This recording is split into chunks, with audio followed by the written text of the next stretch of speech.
Fala galera, beleza? Bem-vindos a mais um Perguntas e Respostas aqui no Raon Tatu, o seu canal de tatuagem e arte no YouTube. E no vídeo de hoje eu reuni algumas perguntinhas aqui sobre o mesmo tema. Então a gente vai falar primeiramente nesse vídeo aqui sobre pigmentação, sobre como fazer uma pigmentação mais uniforme, sobre falhas, sobre tatuagens desbotadas, né, com o que acontece, como que funciona, enfim, eu reuni uma série de perguntas que vocês deixaram aqui nos comentários dos vídeos, juntei aqui, elas têm a mesma natureza, são sobre a mesma pauta, então tudo isso a gente vai abordar agora no vídeo depois dos recadinhos. Lembrando que sempre eu tô dando uma olhada em tudo que vocês estão falando, sempre tô dando uma olhada em todos os comentários e tudo mais, então não deixa de comentar, porque o que você coloca aqui de dúvida vira pauta para os vídeos. Eu não consigo responder todo mundo individualmente, não consigo responder muito nos comentários, mas eu tô sempre lendo e sempre ajuda a eu saber o que vocês estão com dúvida, o que vocês estão querendo que eu fale, e isso ajuda com certeza na criação dos conteúdos aqui do canal, beleza?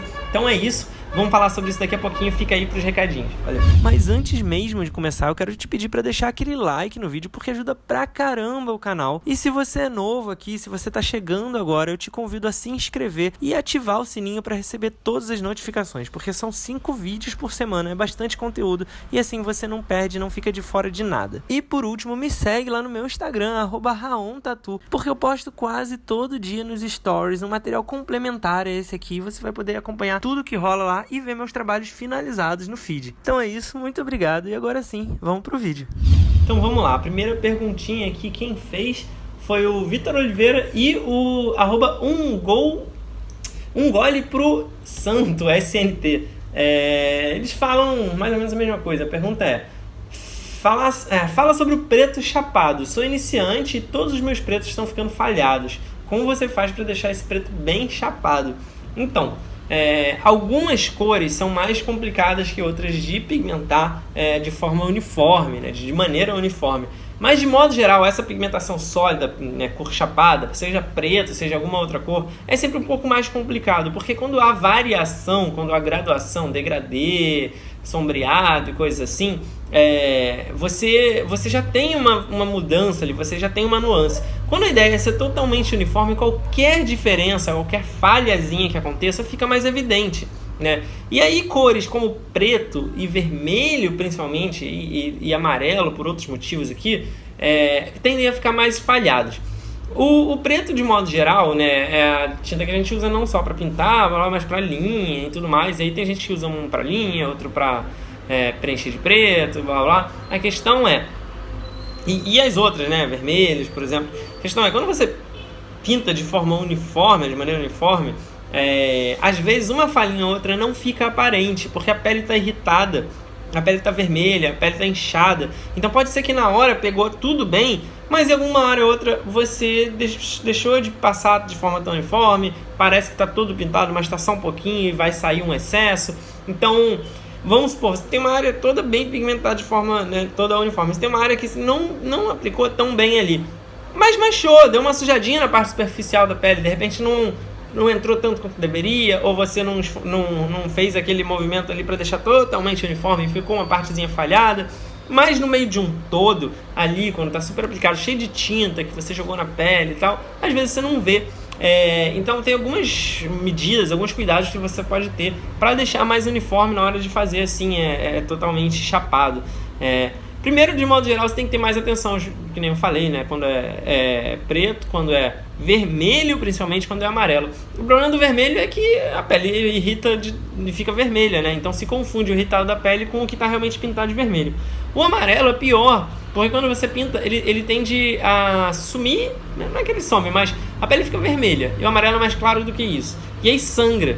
E o amarelo, por ser claro, não esconde, tapa o sangue, né? Tanto quanto, sei lá, outras cores mais escuras, o preto, etc. Então você vai pintar de amarelo e vai ver aquilo ficando vermelho e sangrando na hora. E aí você não tem tanta noção se aquele amarelo pegou ou não. Esses são os problemas que acontecem. Então o que você tem que fazer? Você tem que primeiro fazer por partes, por pequenos blocos, e ir resolvendo ali por área, para você não ficar muito afobado e lá na frente pode voltar e fazer uma área muito grande, porque aí você perde a noção de aonde você tem certeza que você já fez totalmente uniforme, totalmente controladinho ali. Então se você divide por pequenas áreas, vamos supor que você tem um espaço grande para preencher. Você começa no cantinho, fecha todo esse cantinho devagar. Movimentos, né? Movimentos sempre circulares, né? Principalmente se for para preencher tudo por igual, você vai fazendo movimentos mais circulares. Ou se você quer fazer algum degradê, alguma passagem, aí você vai sempre puxando para o mesmo sentido. Você pode ir e voltar, dependendo do que você está fazendo para fazer o degradê, né? Ir e voltar de leve, assim. Mas para preencher sólido, o ideal é mais circular, porque aí você garante que vai ficar tudo homogêneo ali. Então, não fazer movimentos muito grandes, muito largos, tentar pintar uma área muito grande, porque você perde a noção de onde você já passou. Se você fica pequenininho, você tem certeza que toda essa área aqui eu já preenchi tudinho. Aí você vai para a área do lado, grudado no que você fez, e vai expandindo. Aí preenche mais dois dedinhos. Aí vai para a área do lado, mais dois dedinhos. E aí você vai caminhando de forma que você tem certeza que toda a área que você já passou, você teve toda a atenção, esticou bem a pele, pigmentou de forma circular, limpou, olhou se não tem nenhuma falhinha ali recente naquela hora que você acabou de fazer. E aí depois de você terminar essa área, você vai para a próxima. Então você tem que compartimentar, dividir, ter paciência, fazer com movimentos devagares, bem aplicados, para você já garantir, né, que cada área que você vai passando está bem aplicada, bem pigmentada, com calma, não adianta se afobar. E lembrando que é mais fácil você pigmentar com alguma Magnum que não seja tão grande, por exemplo, uma 9, uma 13, uma 11, são Magnums tranquilos de pigmentar. E se você aumenta muito para uma área grande, é mais difícil, porque tem muitas agulhas, você tem que esticar muito mais, ela não vai penetrar tanto na pele, porque tem muitos pontos de pressão. Então fica um pouco mais difícil. Aí você tem que, lógico, adequar de acordo com o tamanho do seu trabalho a ponta que você vai usar, mas já sabendo que uma Magnum intermediária, uma Magnum de 9, de 11, de repente vai preencher e pigmentar muito melhor, beleza? Então vamos para a próxima pergunta aqui. Quem fez foi Jaqueline Castro. Ela fala assim: eu sou tatuadora aprendiz aqui em Salvador e queria saber como fazer a tatu ficar mais viva e com um bom envelhecimento depois de cicatrizada. Alguns trabalhos que eu fiz acabaram desbotando e eu tenho que retocar. Queria que isso fosse evitado para que ela envelhecesse bem com o tempo. Bom, vamos falar de envelhecimento, vamos falar de tatuagem que desbota. Você já deu uma boa dica aí, você é de Salvador.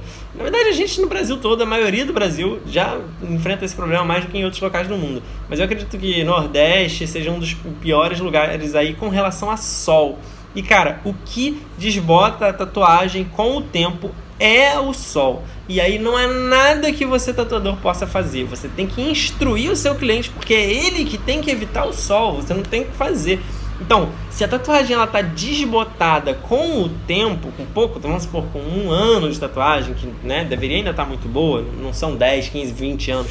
Se você acha que ela desbotou muito com o tempo, muito provavelmente a pessoa tomou sol ali em cima e não protegeu com o protetor, ou mesmo o protetor tomou sol pra caralho, porque lógico que o protetor ajuda a preservar, mas você vai todo dia pra ele mesmo, com o protetor você ainda vai estar agredindo a tatuagem. Então, num lugar que já tem naturalmente mais incidência de sol, pessoas que já estão acostumadas a pegar muito sol, e principalmente quem não cuida, quem não passa protetor, não tem jeito, o sol destrói a tatuagem. O sol faz as cores todas ficarem pouco vivas, algumas sumirem praticamente, as mais clarinhas, até o preto o sol desbota, deixa ele bem mais claro, tá? Então a ação do sol acelera muito o desgaste da tatuagem. Óbvio que não é só isso, né? Existem tatuagens que podem desbotar rápido, com pouco tempo de feitas, por outros motivos. Por exemplo, com uma aplicação incorreta, em que você não faz uma pigmentação tão uniforme, que ela não fica tão preenchida, tão viva, tão vibrante ali. Isso vai depender da sua técnica de aplicação. Você tem que saber avaliar. Se quando você terminou de tatuar, se aquilo que você está vendo ali vai ficar na pele, está bem pigmentado, o ideal é que você peça para o seu cliente voltar depois de 15, 20 dias, depois que ela tiver acabado de descascar, acabado de cicatrizar. Porque aí, você vai poder avaliar o resultado da sua técnica. Não adianta você mandar embora e não ver mais depois nunca, porque você não vai saber se o que você está fazendo, o que você está treinando, estudando, né, se isso está tendo resultado. Tudo bem que nem todo mundo vai voltar, mas às vezes tem uns mais amigos, uns mais próximos, às vezes tem uns que voltam sempre para tatuar. Pede para ver a tatuagem cicatrizada logo depois, porque aí você vai poder comparar com ela recém-cicatrizada, e depois, quando acontecer, daqui a 1 ano, você vai ver, mas ela cicatrizou bem, então não faz sentido ela ter desbotado tão rápido. Aí você sabe que foi culpa da pessoa que de repente pegou sol. Agora, se logo depois que ela cicatrizou ela já tá meio apagadinha, muito provavelmente você não aplicou bem a pigmentação, e aí ou não penetrou tão bem a tinta na pele, ou então pior, a tinta podia estar muito rala, né? Não é recomendado você diluir a tinta na maioria dos casos. A maioria das marcas aí, a tinta tem a espessura certa para você já aplicar. Se você dilui, ela fica muito rala, tipo, por exemplo, a aquarela não se faz diluindo tinta necessariamente. Tem uma galera que gosta e tal, mas eu não considero ideal, porque a tinta justamente acontece isso, ela desbota, a partícula da tinta diluída em água ela não vai fixar tanto ali, ela vai espalhar, ela vai se perder, ela vai ficar rala, né? E essa não é a ideia. Mesmo uma tatuagem colorida espalhada, tipo aquarela e tal, a ideia é que nas áreas mais claras você usa uma tinta mais clara, você faz uma pigmentação mais suave, um degradê, tipo um sombreado só que com a cor, mas não é diluindo em água que nem aquarela no papel, não é assim. Então às vezes é a aplicação mesmo. Eu já vi tatuadores usando a tinta super rala e é lógico que vai ficar mega desbotado depois de cicatrizado. Então tem que prestar atenção nisso, mas de modo geral o sol é o que fode, beleza? Vamos lá. Aí o Luiz Vieira ele pergunta assim: quanto uma tatu desbota com o tempo? Aí bem, eu botei isso aqui para complementar o que eu falei agora. O quanto depende muito da aplicação, lógico. Mas a tatuagem bem feita, bem aplicada, cara, ela é para durar a vida inteira. A gente sabe que tatuagens de 20, 30 anos atrás, hoje em dia quando a gente vai ver, elas tendem a estar muito feias e muito desbotadas. Mas isso num cenário de que antigamente você não tinha a tecnologia que tem hoje em dia de pigmento, de controle de qualidade da indústria, não tinha, né, um órgão regulando, tipo a Anvisa, tão bem regulado quanto é hoje, porque a gente sabe que as normas são exigentes, né? Se você segue todas elas, você tem uma garantia muito maior. Então as tatuagens que a gente está fazendo nos últimos anos, vamos supor nos últimos 5, 10 anos, elas com certeza vão durar muito mais do que as tatuagens que foram feitas há 30 anos atrás. Agora isso depende da sua técnica e dos materiais. Então, tatuagem com preto bem definido, né, ela tende a durar a vida toda. Tatuagem só com cor e pouco preto, tipo realismo colorido ou aquarela, tende a apagar mais, porque não tem jeito, o preto se sustenta mais na pele, o sol destrói muito mais as cores claras vão sumindo primeiro. Então se você tem um trabalho muito baseado em cores claras, ele vai ficar muito mais desbotado, muito mais rápido. Se você tem mais contraste entre áreas claras e escuras, o trabalho é mais bem definido com esses contrastes, então ela tende a se sustentar mais. Então esses rostos super suaves, que tem várias nuancezinhas de tom de pele, cara, pegar um pouco de sol, passar alguns anos, que a 5, 10 anos ela vai estar muito desbotadinha. Só de repente um cabelo escuro vai estar aparente, uma pele clara vai estar aparente, mas sem as nuances, sem as diferenças. Então um bom tatuador, por exemplo, de realismo colorido, ele sabe fazer essas nuances, mas ele sabe extrair um contraste um pouco mais exagerado de propósito para que essa tatuagem se sustente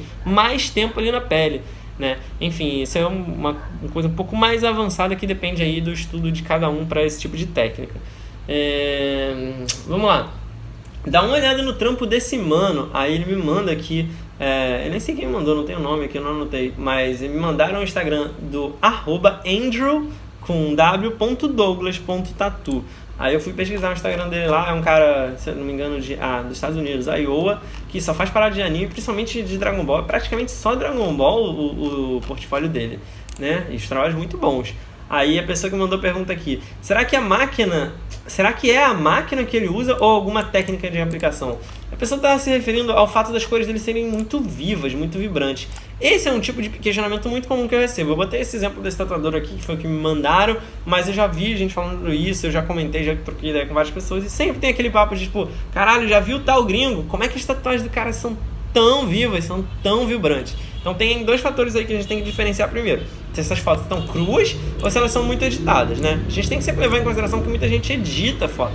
Mas aí agora, hoje em dia, a galera tá postando muito vídeo, e isso ajuda você a ver a tatuagem crua ali, né? Sem aquela edição de Photoshop e tal. Então você já sabe, se tem um vídeo, você pode confiar um pouco mais que aquelas cores estão ali na pele de verdade. E no caso desse cara, assim, as fotos estão um pouquinho com contraste e tal, mas não me parece mega editado, não. Me parece, tipo, as cores são bem vibrantes. O que acontece aqui que eu acho que faz com que o trabalho dele pareça que as cores são mais vibrantes? Aí a gente vai entrar em vários cenários aqui. Material. Material da gringa é melhor. As tintas lá de fora, Intense, Eternal, elas pigmentam muito melhor. Elas ficam com um tom mais vibrante na pele. Eu já testei, eu sei que faz diferença. Não que esses daqui sejam ruins, mas não se compara com a qualidade de algumas dessas lá. Talvez agora, surgindo umas novas linhas, eu não testei ainda a Easy Glow, por exemplo, mas a galera fala que está bem mais viva, bem mais fácil de pigmentar, mas não tenho experiência suficiente com o material de fora para comparar. Eu sei que lá de fora realmente fica mais vibrante naturalmente. Além do fato que a gente está falando de uma galera que é geralmente muito branca, com pele muito mais clara, né? Gringo, americano, europeu, tudo mais, a grande maioria tem uma pele muito clara. E aí, óbvio que por contraste, a tinta, mesmo em tons claros, vai ficar muito mais vibrante. Aqui no Brasil, a maioria das pessoas tem pele meio morena, de algum tom, né, misturado aí. Então, a maioria das pessoas aqui não vai ter o resultado de cor tão vibrante quanto da galera lá de fora, por causa de uma característica natural. Não tem jeito, a gente pega mais sol, a gente tem as pessoas todas misturas, né? Várias misturas de raça, de negros, pardos, índios, a porra toda. Então, mesmo quem é considerado branco aqui, às vezes não vai ser tão branco quanto um gringo, depende muito, tá? Mas a grande maioria é assim, não tem jeito. Então, isso aí já é uma diferenciação. Tá, a técnica e a pele das pessoas, né? O material e a pele das pessoas. E aí a gente vai falar aqui de um aspecto técnico, que esse é um aspecto que a gente pode tentar interferir e levar para o nosso trabalho, que é a aplicação das cores. O trabalho desse maluco aqui, por ser de anime, e se vocês forem ver no meu portfólio, e eu já falei isso em outros vídeos, a maioria dos tatuagens que eu faço de anime, eu tenho cuidado para não usar muita sombra, usar pouquíssima sombra ou nenhuma. Então, no caso aqui, sei lá, que tem um Dragon Ball Z, aí eu botaria uma sombra muito leve, um outro músculo e tal no cabelo, mas resolver tudo na cor, nas diferentes transições de tons de cores. Por quê? Quando você tem, vamos supor, um cabelo de tom médio, tá? Então, vamos pegar um exemplo aqui. Tem um personagem de cabelo laranja. Aí tem um volume. Um laranja escuro, um laranja médio, um laranja claro. Se você na base faz aquele volume com a sombra para depois jogar o laranja por cima, é óbvio que a gente sabe que vai ficar um laranja mais escuro passando por um laranja mais claro. Mas essa sombra vai ficar acinzentada com um laranja por cima. O laranja vai se somar ao pigmento acinzentado da sombra. Isso deixa o laranja menos vivo, menos vibrante. Ah, mas é sombra, então é mais escuro, então tudo bem. Não, é diferente ser escuro e vibrante. Então, em vez de usar uma sombra de base, se você pegar um laranja mais escuro, ou de repente um laranja amarronzado, ou um marrom alaranjado, que é mais escuro do que o laranja principal, e usar ali para fazer essa sombra, então você usa uma variedade maior de tons de cor que tenham, né, o coeficiente de claros, médios e escuros que você precisa para fazer essa transição de luz e sombra, mas não usa uma base de sombra cinza. Isso para tatuagem com estética de desenho animado, de anime, de comics, é muito mais certo de ficar com aquela cara que todo mundo fica tipo olhando para esses gigantes, tipo, caralho, é muito vibrante, não sei o quê, porque não tem a base da sombra. Se você olhar o trabalho desse maluco e de vários outros que fazem de anime, e as que eu faço de anime, você vai ver que tem muito menos sombreado na base. Então é isso, é trabalhar direto na cor com uma variedade grande de cores para fazer as transições, beleza? Então é isso, galera, esse foi mais um Perguntas e Respostas, eu espero que vocês tenham curtido. Se você gostou do que eu disse aqui, se você acha que foi útil de alguma forma, não esquece de dar um like aqui embaixo no vídeo. Se você está chegando agora, se inscreve no canal, que tem sempre novidades, são 5 vídeos por semana, beleza? Muito obrigado pela audiência, até o próximo vídeo, valeu! Se você gostou desse vídeo e quer ver outros como esse, se inscreve aqui no canal. É só clicar nesse logo redondo que tá aí na tela, dá um like no vídeo que é muito importante, compartilha com outras pessoas que você acha que também vão gostar, comenta aqui embaixo pra gente poder trocar ideia e por último, dá uma olhada nesses 2 vídeos sugeridos aqui na tela, pode ser que você também goste.